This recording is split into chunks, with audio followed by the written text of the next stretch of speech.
You know, that is funny how you can be the most chilled, most balanced, most healed version of yourself around everyone else. But the moment you talk to your parents, one sentence, one tone, one look, and suddenly it's like your entire nervous system explodes. Instant rage, instant defensiveness, instant inner arguing, even after the conversation ended. And you sit there thinking, why am I still like this? I thought I healed this.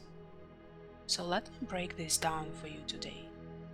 Because the reason you get triggered by your parents is not because you're weak. It's not because you're immature, and it's not because you don't love them. It's because your parents installed the trigger and your body remembers. Let me explain.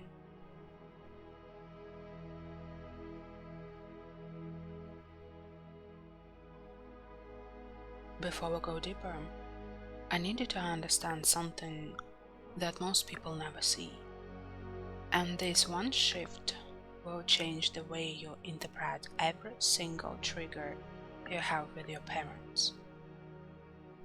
In families that carry generational trauma, and this can be emotional neglect, emotional immaturity, survival mode parenting, or even just parents who were raised without emotional safety themselves, love gets confused with control. And that confusion becomes the emotional blueprint of the entire lineage. Because for generations nobody was taught that love is safety, love is presence, and love is unconditional acceptance. No, what they were taught is I love you if you listen to me. I love you if you obey me. I love you if you don't challenge me. I love you if you stay in the role that makes me feel safe. And this is the part I want you to really hear. In these families, control becomes the definition of love. Control becomes the emotional currency. Control becomes the proof. Control becomes the I'm still connected to you.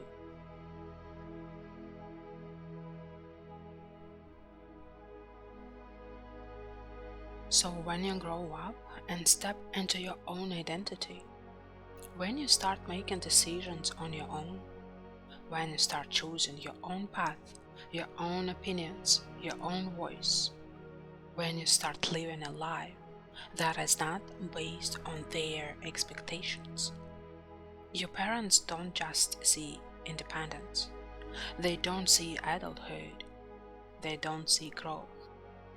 They see the love slipping away, not you, the love. Because nobody ever taught them the difference between love and obedience. Nobody taught them that two adults can stay connected without one having power over the other. Nobody taught them they can be loved freely without controlling the other person. And here's the most heartbreaking part. They are terrified. Terrified they're losing your love. Terrified they don't matter anymore. Terrified they have no place in your life unless they put you back into the child role where they once felt secure. So what do? They reach for the only strategy they know. They try to return you to the version of you they can emotionally understand. The version of you they can manage. The version of you who didn't say no. The version of you who didn't have boundaries. The version of you who didn't threaten the fragile sense of safety they have built their whole identity around. And listen closely. This is not a personality flaw. This is not cruelty. This is not conscious manipulation. This is the generational pattern. This is upside down survival mode love. This is the unconscious fear that has been passed down for decades.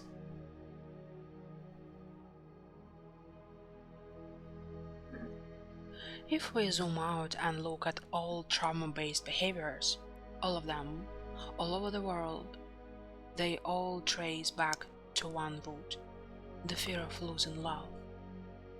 Humans will do anything to avoid losing love, even if it means controlling others, shrinking themselves, abandoning themselves, or repeating destructive patterns. And your parents grew up inside that fear. They were raised inside love that was conditional. They were trained to believe that the only way to receive love is to behave correctly, to obey, to sacrifice their own identity, to not upset anyone. So now, as adults, when they feel the love slipping, when they feel you stepping into your own power, when they feel that they cannot control your choices, they interpret it as abandonment. They interpret it as a rejection. They interpret it as my child doesn't love me anymore. So they cling harder. They push the old buttons. They speak in the tone that used to put you back in line. They activate the exact trigger point they installed when you were young, not to hurt you, but because this is how they try to regain safety. Control is their way of saying, "Don't leave me." But because they were raised without emotional language, it comes out as a criticism, guilt, pressure, or superiority.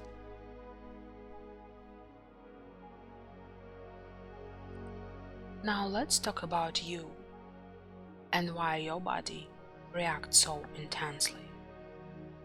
When your parent tries to pull you back into that old dynamic, when they try to reactivate that powerless version of you who was not allowed to speak, not allowed to choose, not allowed to have emotions, it awakens something inside you that is ancient and deeply wired.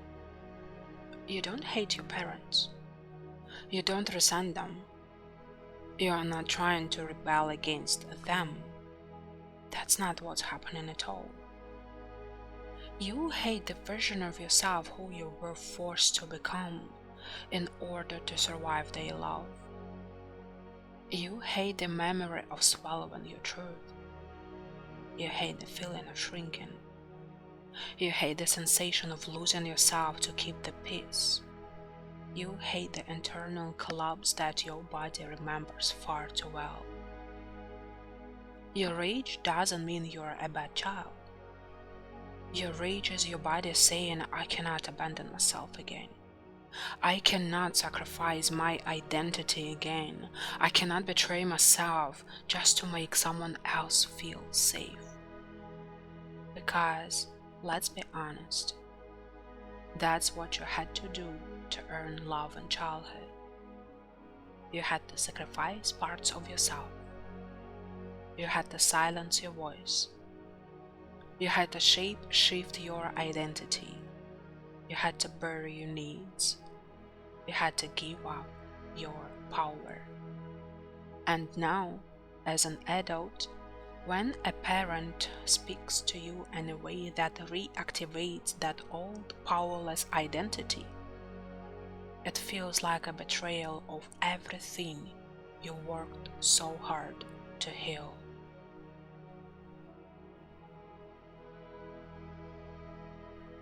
And the part that hurts the most? The guilt.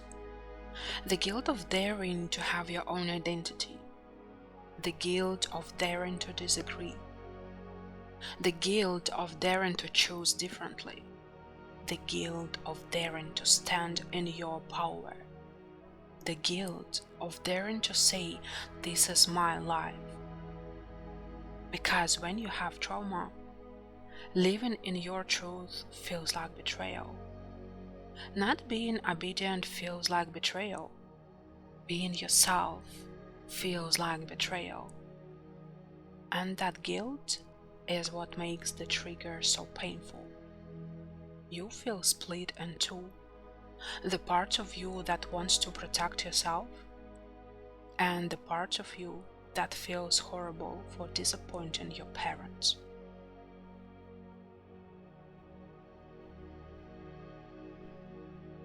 So, what do? You don't abandon yourself. You don't collapse back into the powerless version of you. You don't give your identity away to keep the peace.